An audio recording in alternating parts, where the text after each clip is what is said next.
Fala Vascaíno, fala Vascaína. Hoje, dia 17 de outubro de 2019, eu gostaria de tocar num assunto aqui delicado, já que a imprensa jogou para debaixo dos panos numa tentativa exagerada de defender o Flamengo. Eu vou falar aqui. Ontem, dois torcedores do Vasco da Gama, indo para o estádio São Januário, foram abordados de forma covarde por bandidos travestidos com a camisa do Flamengo. Esses dois torcedores foram vítimas de um massacre e foram para o hospital em estado grave. Este conflito aconteceu lá na cidade de Duque de Caxias, na Baixada Fluminense. A mídia também não tocou no assunto referente àquela confusão que teve na Gávea no final de semana, onde os funcionários do Flamengo foram negligentes, onde não havia segurança na Gávea, onde os funcionários do Flamengo ajudaram o sub-20 do Flamengo a bater nos atletas do Vasco da Gama. E isso é uma coisa que é muito séria. A gente sabe que a mídia, ela faz de tudo para poder defender o Flamengo. E a ênfase que foi dada hoje foi sobre a vitória do time do Flamengo sobre o Fortaleza. O Flamengo foi enaltecido após vencer com 2 gols estranhos, com mais uma ajuda de arbitragem. Mas isso não vem ao caso neste momento.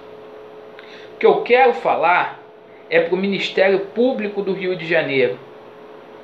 Como se não bastasse a mídia ser favorável a tudo que o Flamengo faz, ao ponto de jogar as coisas para debaixo do pano, como foi feito lá naquela ocasião do Ninho do Urubu, a gente espera que o Ministério Público não tenha pesos e medidas distintas.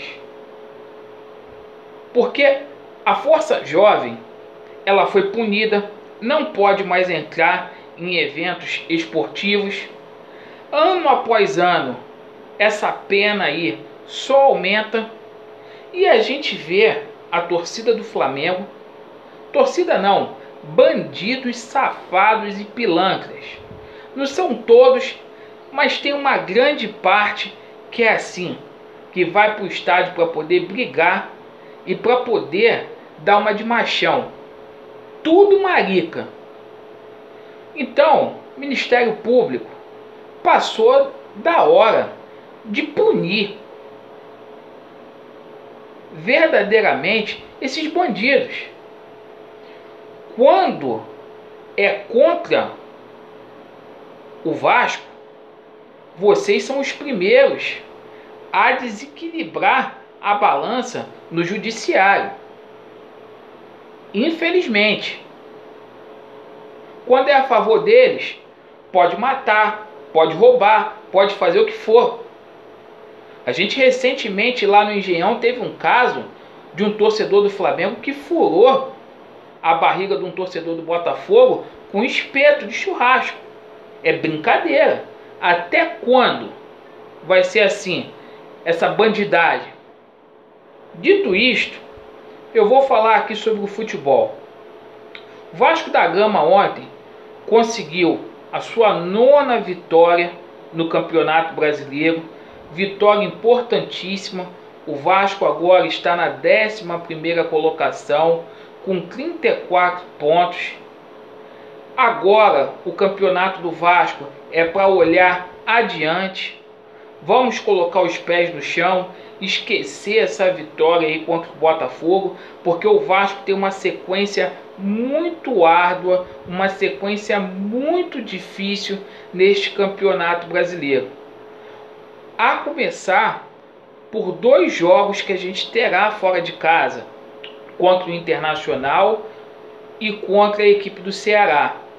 A gente volta para o Rio de Janeiro para enfrentar o Grêmio e depois a gente faz um jogo contra o Fluminense, onde a equipe das Laranjeiras terá o mando de campo. E depois a gente terá uma partida muito difícil aqui no estádio de São Januário contra o Palmeiras. Então são 15 pontos aí que o Vasco terá que disputar, que serão muito difíceis, muito mesmo. Embora essas partidas sejam difíceis, vejo muito potencial no Vasco da Gama, sobretudo quando a gente aposta na nossa base. O técnico Vanderlei Luxemburgo continue fazendo esse trabalho extraordinário, dando prioridade para a base, como ele tem feito, e isso é importantíssimo.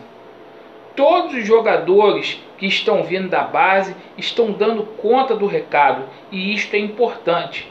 No treinamento de hoje, por exemplo, o lateral esquerdo do Sub-17, o Riquelme, ele treinou entre os profissionais. E isto é muito importante aí para o Vasco da Gama. O técnico Vanderlei Luxemburgo está com um leque maior, está com um elenco mais amplo para poder fazer modificações na equipe. É bom ter várias peças para poder mexer na equipe.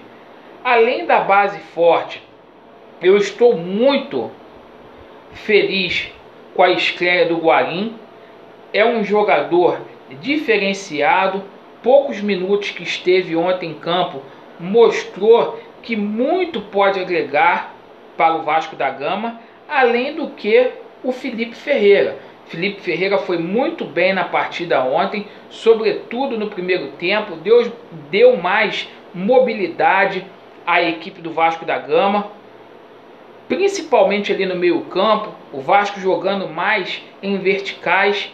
Então esses 2 reforços aí que vieram em última hora, muito vão ajudar o Vasco. O Vasco tende a crescer bastante neste campeonato brasileiro.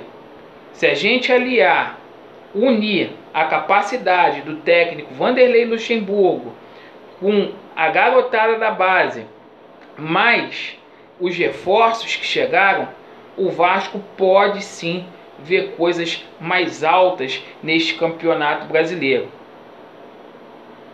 Graças a Deus, creio que a partir desta vitória contra o Botafogo, a gente não está mais olhando aí para a zona de rebaixamento. Agora é pensar lá na frente, é a gente colocar os pés no chão, sim, com humildade, mas entender que é Vasco e que a gente tem totais condições de, no mínimo, cravar uma vaga aí na Copa Sul-Americana. Copa Sul-Americana que agora também vai dar uma vaga a partir de 2020 no Mundial de Clubes. Então uma competição que vai ganhar o mesmo status aí da Libertadores.